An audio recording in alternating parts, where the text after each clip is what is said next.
Kayleigh doesn't know how to give up on something. Unique, everything about her is unique.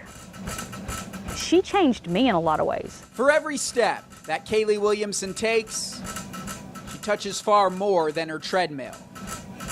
On this day, she's training in her South Austin garage for something far bigger than a race.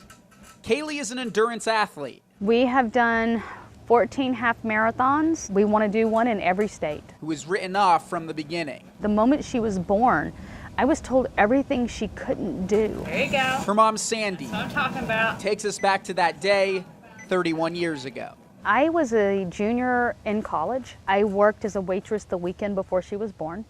Went to classes the day before. Did not know, not even when she was born. It was actually the next morning.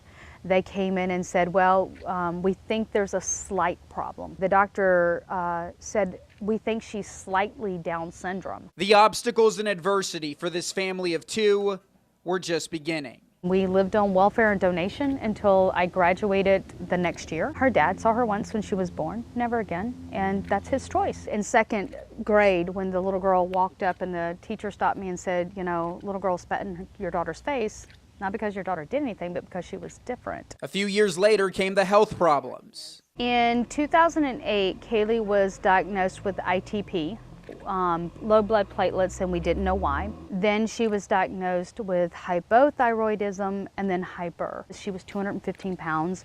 She had sleep apnea. She was pre-diabetic. It was around that time that Kayleigh's grandmother, Sandy's mom, suffered her second major stroke. Kayleigh and Mom were very, very close. Kayleigh's grandmother was diagnosed with vascular dementia and the possibility of Alzheimer's.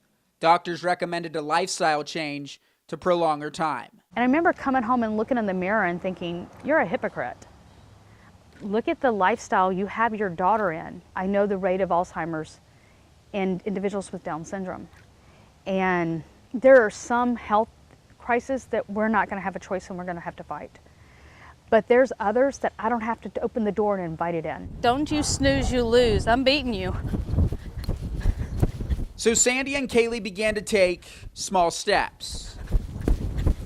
Through the running and Weight Watchers, I started seeing the pounds come off of her. Each step inspired by Grandma. My grandma always told me that I am so proud of you. Each step accompanied by Mom. Told you I was beating you. I don't want her to see me sitting on the sidelines saying, go, go, go.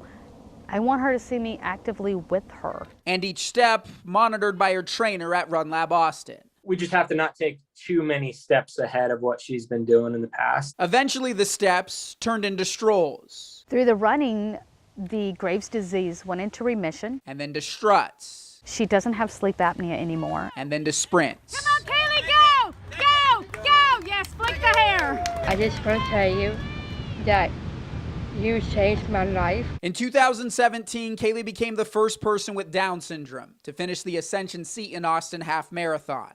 She stepped up her game even more in 2022. Whose idea was the full marathon? Kayleigh's. And when she said that, what did you think? Maybe she'll forget about it. But Kayleigh not only remembered it, she ran toward it. I am fast runner. And for the past year and a half has been training for the finish line of 26.2. How are you going to dance? And we're always doing that. You're going to flick your hair. All Put right. it here and do Okay. that.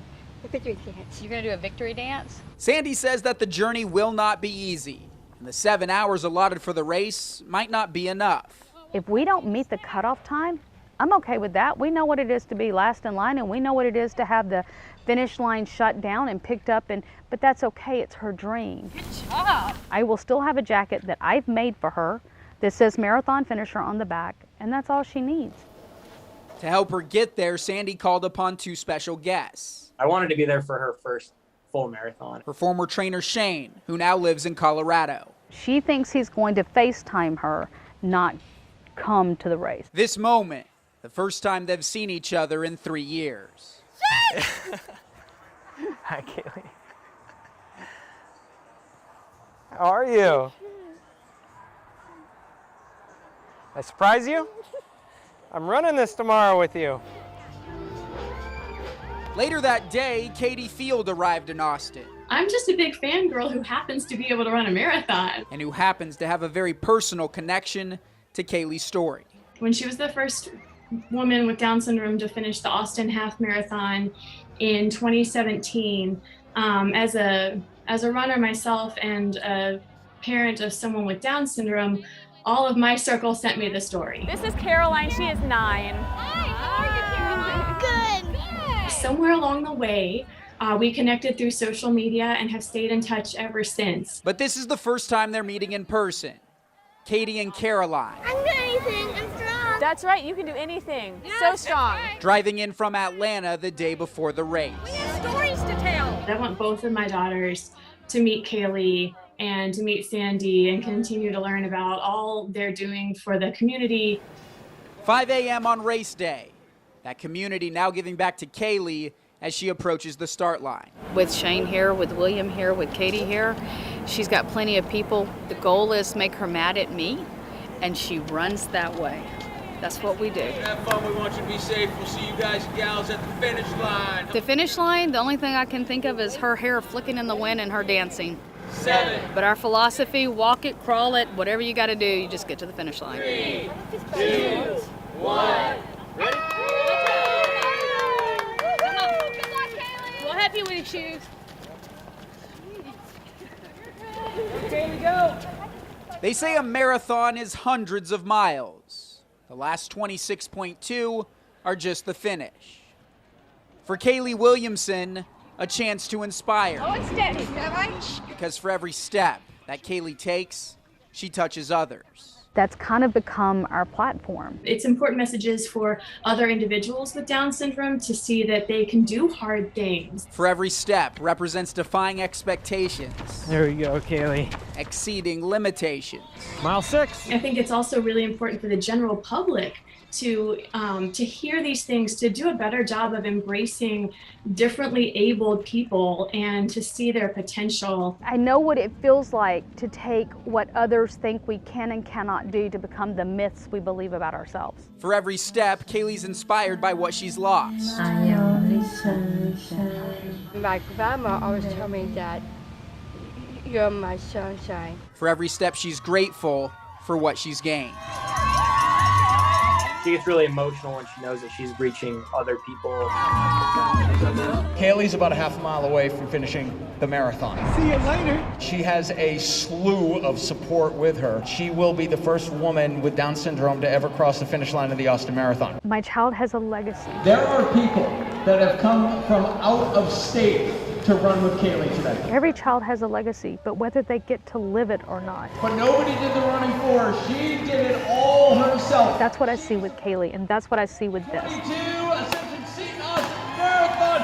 Ladies and gentlemen, Kayleigh Williamson. And let the tears flow, guys and gals. That is awesome. 26.2 miles. Her mom and Andy rolled with her the entire way. Good job. I think you want to give her that.